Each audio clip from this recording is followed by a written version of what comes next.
My daughter Eva is 17, and she's been planning my mom's birthday party for weeks. 3 days straight, she poured her heart into cooking for 23 people. It was supposed to be a family affair, something special to show Grandma how much we care. But then, just 10 minutes before everyone was supposed to arrive, my phone buzzed. It was a message from my dad saying they decided to move the celebration to a restaurant, and it's adults only. I stood in the kitchen doorway trying not to cry over the beet salad Eva had made with so much love. It wasn't about the salad itself, though looking at it did remind me of something you'd see in a surgery tray.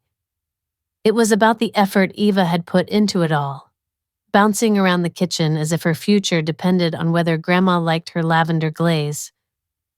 Maybe it did, in her mind. I mean, she had been up since 5 a.m., working tirelessly. I heard her alarm go off. She baked, prepped, frosted, stirred, even burned something and remade it. She steam cleaned the floor because, as she put it, it was giving off health inspector energy. She set the table with handwritten name cards, fresh flowers, and printed menus. The room smelled like thyme, butter, and something sugary I couldn't quite place. It smelled expensive. Eva had even curled her hair and put on a clean apron. She was glowing with that tired, adrenaline-fueled look you see in cooking competition finalists or brides having second thoughts. That's when I got the family group chat message, the one we usually use for things like Happy Easter and blurry pictures of someone's casserole. It was from my dad saying they decided to celebrate at a restaurant. No punctuation, no apology. Just that. At first I thought I misread it or it was a joke.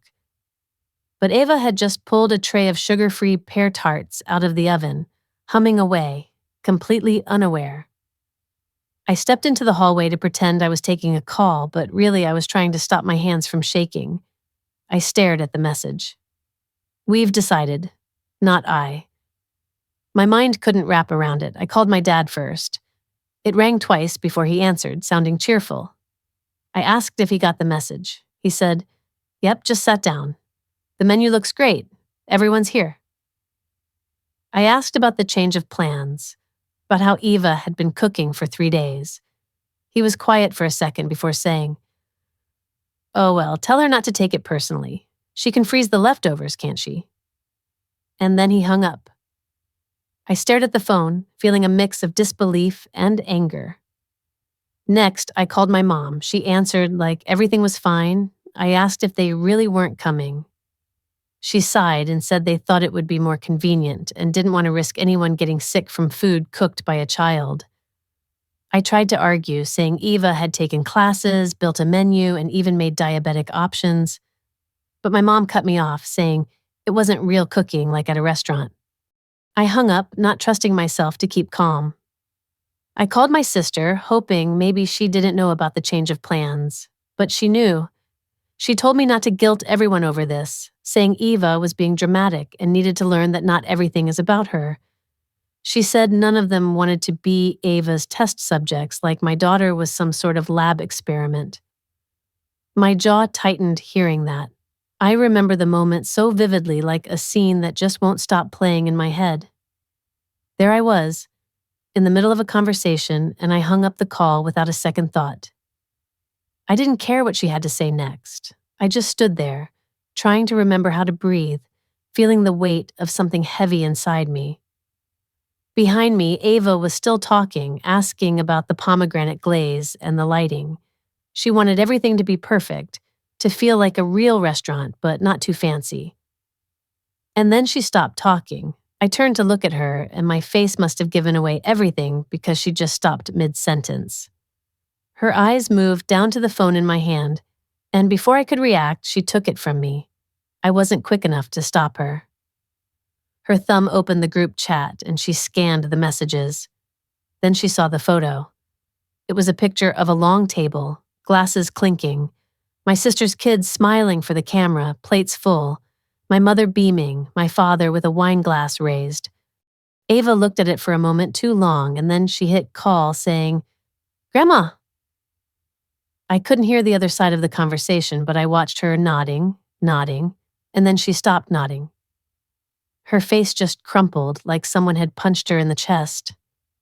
She didn't wail or sob, just let the tears fall slowly like she'd given up on holding them back.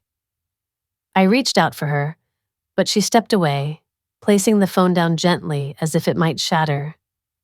Then she turned to the cake. It was beautiful. 3 layers with piped rosettes and Happy 67th Grandma, written in dark chocolate. She just stared at it, silent. I stood there, feeling completely useless, and then I thought, no, not this time, not again. I didn't know what I was going to do, but I knew I wasn't going to let them define her moment or take it away. Not without seeing what came next. I used to think the worst kind of pain was seeing your child cry, but now I know it's watching them try not to because they don't want to upset you. That night, while everyone else was clinking glasses at some restaurant, I was in the hallway outside her bedroom, holding a plate of untouched roast duck, wondering how we ended up here. And deep down, I knew exactly how we did. It started with my birth. I know it sounds dramatic, but I was the second daughter, 2 years younger, unplanned. My mom never actually said the word mistake, but she didn't need to. She'd say things like, "We thought we were done after your sister, and you were a surprise, but a sweet one." Which in plain English meant, we didn't want another one, but we're making do. My sister was everything they wanted. Graceful, outgoing, she could twirl and receive applause. I could take apart a broken fan and make it work better, but all I got was a lecture about not touching man things. She took ballet. I took apart a toaster once and got grounded for destroying appliances. They paid for every dance class, every recital, every shimmering costume. When I wanted to take a weekend course in leatherworking or something similar, it was always, "We don't have money for that. Besides, what would you even do with it?" What I did was turn it into a business. Now, years later, I run a small but successful company making custom handmade home goods. My husband works with wood, and together we earn decent money. Nothing extravagant, just honest work. My parents still call it a nice little side thing. Meanwhile, my sister has 2 degrees in literature and dance, and about as much job stability as a sneeze in a wind tunnel. She's lovely, though, still elegant, still adored. And because the universe has a sense of humor, I still help her out financially from time to time, quietly, without saying a word, because that's just what I do. I pay for the things no one thanks me for. Birthdays, travel costs, the occasional broken water heater at my parents' house, all quietly absorbed by the bank of, well, Jenna's doing fine. They treat my money like community property and my opinions like they're not even worth considering. I remember the day Ava was born like it was yesterday. From the moment I held her in my arms, I knew she was going to be a force of nature, something extraordinary. She grew up with a spirit so bold it seemed to radiate from her. She never shied away from her unique interests, never apologized for being who she was. Ava was always in the kitchen, her hands covered in flour or something sticky from her latest culinary experiment. I recall one time she cried because she felt her hollandaise sauce didn't have enough emotional depth. I didn't quite grasp what she meant, but it didn't matter. I loved her passion, her determination. Ava didn't just like cooking, she wanted to be a chef. While other kids were lost in the endless scroll of social media, she was devouring restaurant reviews. To her, cooking was more than just a skill. It was a philosophy, a way of life. She was already mapping out her future, deciding between pastry or savory for her culinary school specialization. But at 17, she faced the same skepticism I did at her age. Our family couldn't understand her passion. They dismissed it as a phase, something she'd outgrow. They'd say she was too sensitive for such a tough industry, suggesting she pursue something more practical like her academic aunt. It was frustrating to watch her bite her tongue, to see her dreams belittled. After one family brunch, she locked herself in the bathroom for 20 minutes. When I found her, she blamed her teary eyes on an onion she'd chopped hours ago. So when she told me she wanted to cook for Grandma's birthday, I was taken aback. She knew the challenge, knew how dismissive they could be, yet she was determined. I asked if she was sure, and each time she nodded with more conviction. She wanted to prove herself. Ava set to work immediately, creating a menu, organizing the kitchen meticulously. She considered every detail, every dietary restriction, every personal preference.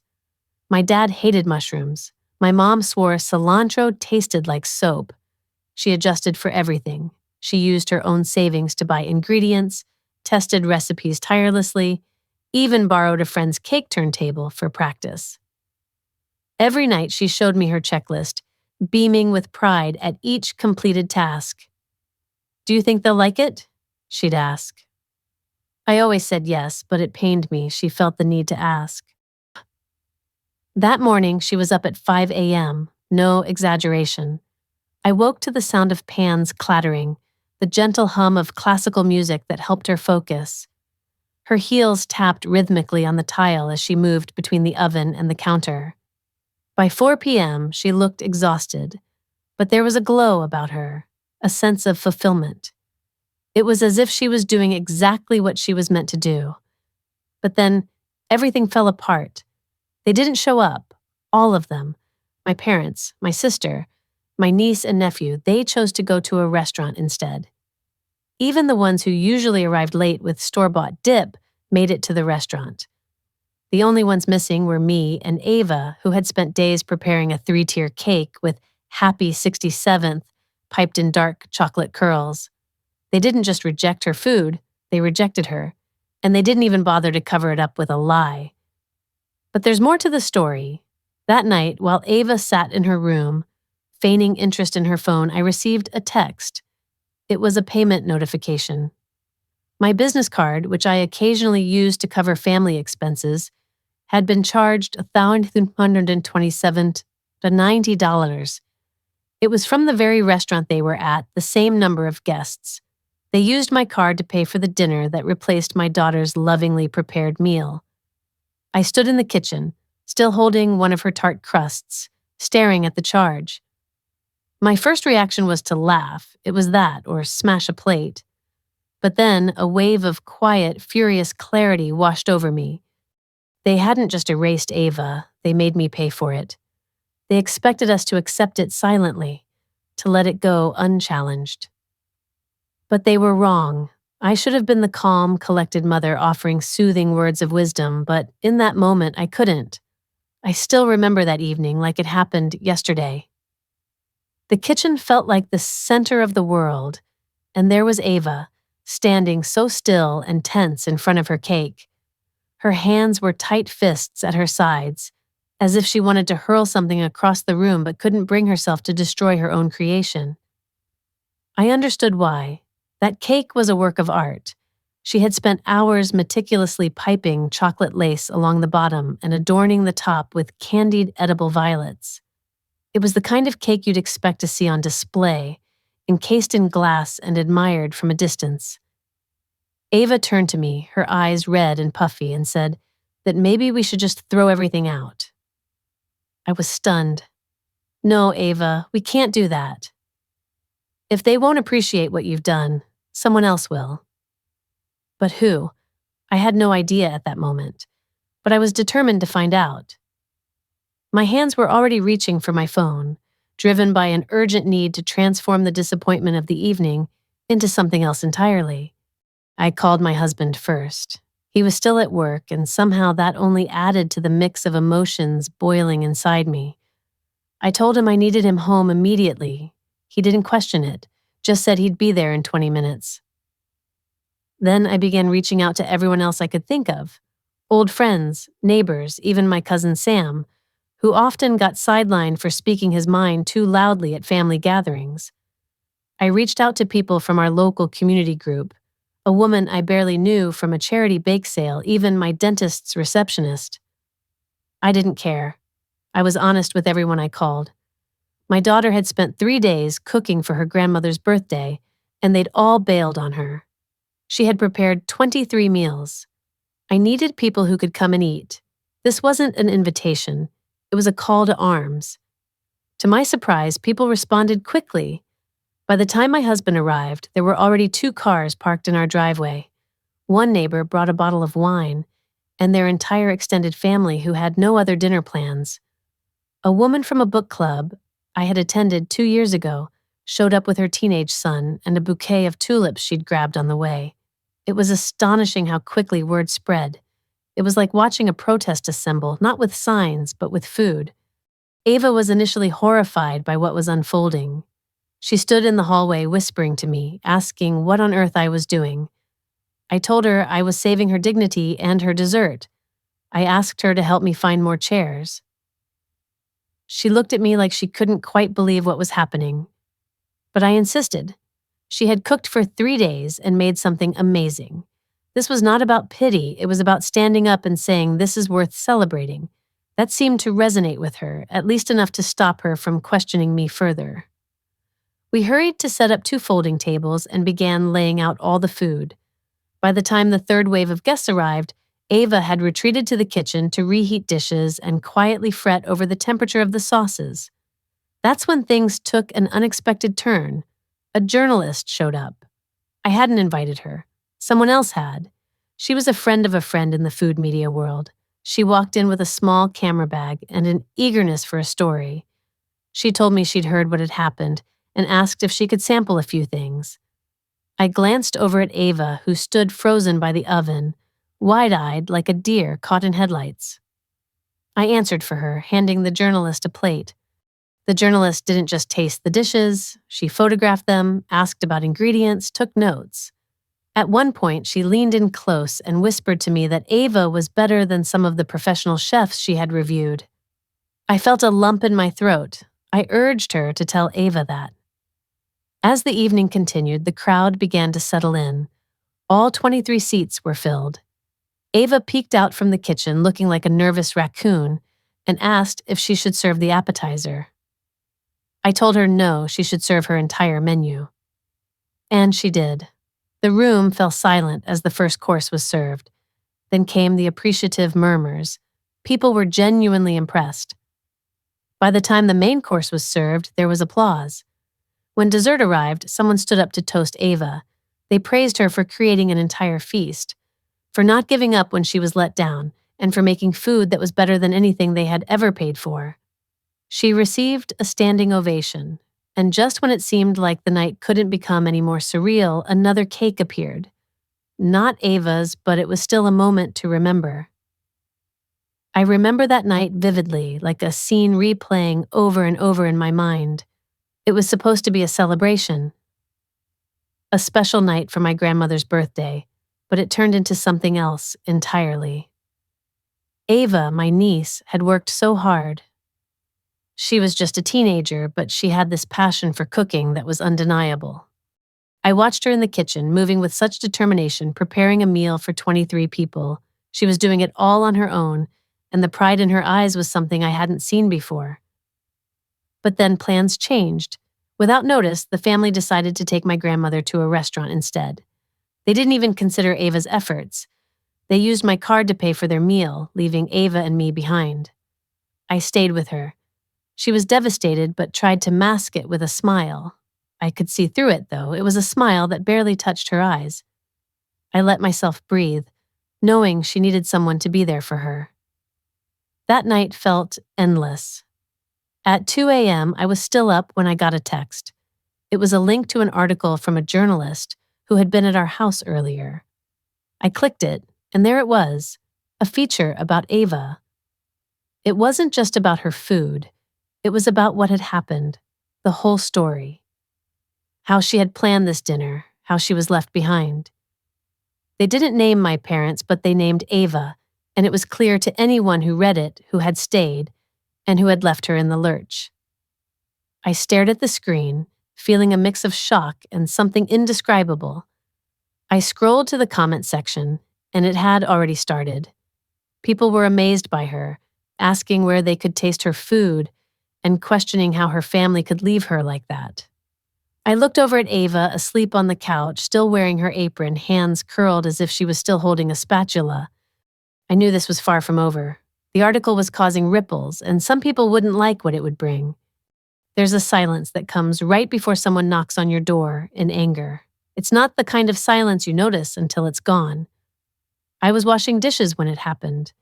There was still half a cake in the fridge, and I was humming under my breath, allowing myself a moment of peace when the banging started. I dried my hands, peered out the window, and couldn't help but almost laugh. They really showed up. My parents were on the porch looking like they were ready for a confrontation. My sister stood behind them, arms crossed like she was ready to back them up. I opened the door, not because I wanted to, but because I was tired of hiding. My dad didn't waste time with greetings. He demanded that I fix this. My mom was right behind him, accusing me of damaging their reputation. My sister stayed silent at first, letting them take the lead. It was like they still believed they had authority here, in my home. They pushed past me, into the house, like they owned the place. My mom accused me of telling the media that they abandoned Ava. I crossed my arms, trying to stay calm. I hadn't told anyone anything. A journalist had come, tasted Ava's food, heard what happened, and wrote about it.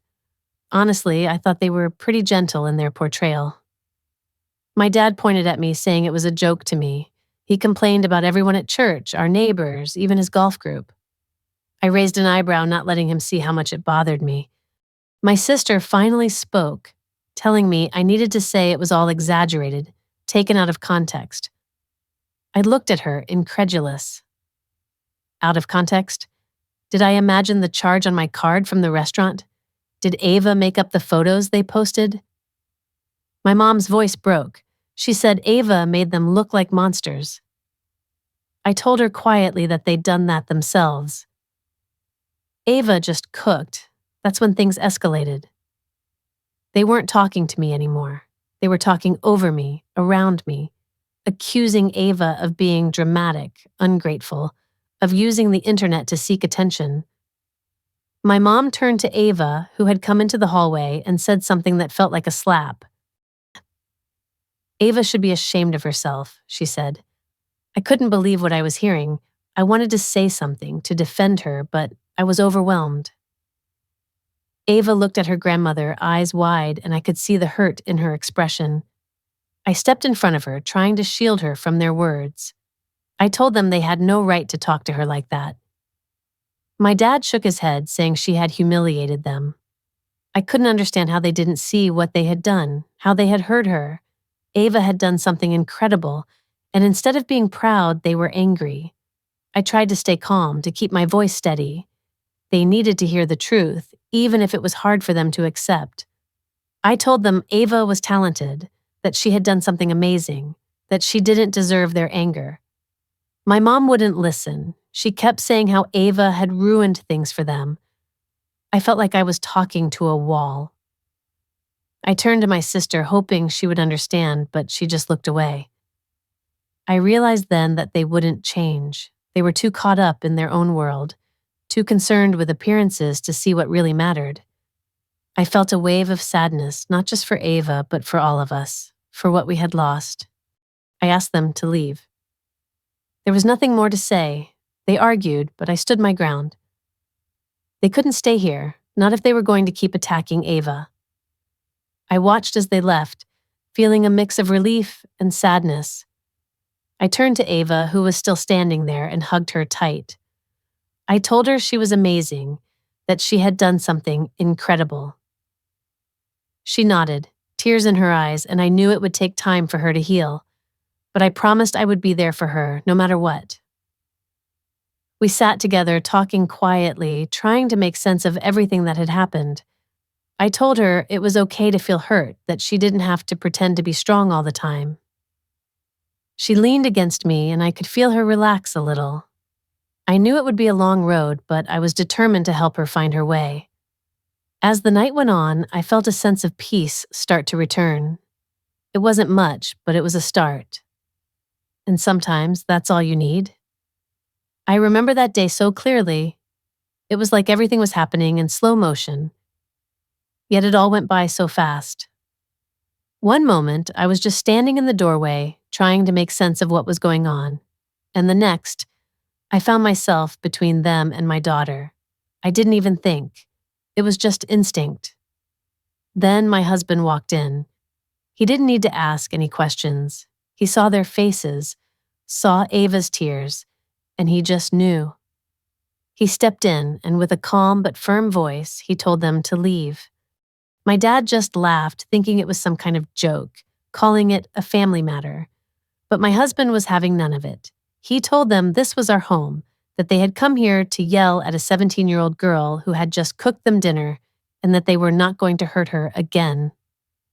He didn't shout or raise his voice. He didn't need to. They just stood there, visibly angry and deflated. My sister muttered something about legal action and stormed out, with my parents following her. The door slammed, leaving behind a silence that felt heavy and full of things left unsaid. Ava was still standing behind me, so quiet and still, almost like she was trying to make herself invisible. I wanted to go to her, to hold her, but she turned away toward the living room window. That's when I noticed it. Across the street, there were 3 phones pointed at our house. I leaned in closer to the window and saw our neighbor Jeff standing on his front lawn, looking surprised. This was the same Jeff who ran the local Facebook group and had live-streamed our last neighborhood barbecue without asking. I gave him a wave, trying to convey a mix of hello and an unspoken warning not to post anything, but it was already too late. That evening, a video surfaced online with a title that made my heart sink. It read something like, "The grandparents from that viral Teen Chef story just showed up at her house and screamed at her. Watch what they said." The internet did what it does best and lit up with reactions. The comments were harsh, calling my parents bitter and likening them to villains from a movie. Some people wondered how anyone could yell at a kid who had just cooked them dinner. One comment stuck with me. "This is why some of us cut off our families." Before blocking my parents, I saw their final round of texts. They accused us of ruining them, threatened legal action if we didn't correct the story, and even claimed it was elder abuse. I didn't reply, I just blocked them all, my parents, my sister, and their entire side of the family chat. I also deleted the card they had used to pay for Ava's dinner, ensuring that particular betrayal wouldn't happen again. Later, I posted something simple. It wasn't a rant or a call-out, just a single sentence. "We stand by every word, and we're done protecting people who hurt our daughter." I braced myself for backlash, but instead, I got support. Old friends reached out to me. Strangers sent messages to Ava. A local chef invited her to work in his kitchen over the summer, and someone from a culinary program she had always dreamed about said they'd be watching her journey with interest. We didn't throw a party or anything, but we finally felt like we could breathe again. Fast forward a year, and Ava got in. Not just anywhere, but into that program she used to whisper about, the one she thought was out of reach. She's still in her first year, but she already has clients asking her to cook for events, bake for birthdays, and cater small dinners. Some even mention the article when they contact her. Her food blog is flourishing with recipes, photos, and videos that attract real followers, people who genuinely appreciate her work. She's changed, not in an obvious way, but she's steadier now. She never reached out to my parents again, and neither did I. We heard they moved to a town about 2 hours away. Apparently, too many people stopped inviting them to things, and too many friends suddenly had other plans. They claimed they wanted a quieter life. Maybe they did.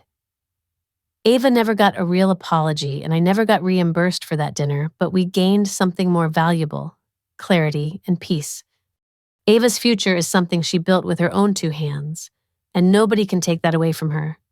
So that's how my daughter's first real heartbreak became her first headline, how a ruined birthday turned into a full-blown rebirth, and how I finally stopped funding people who thought they could silence us with guilt. I chose my daughter, and I'd make the same choice again tomorrow.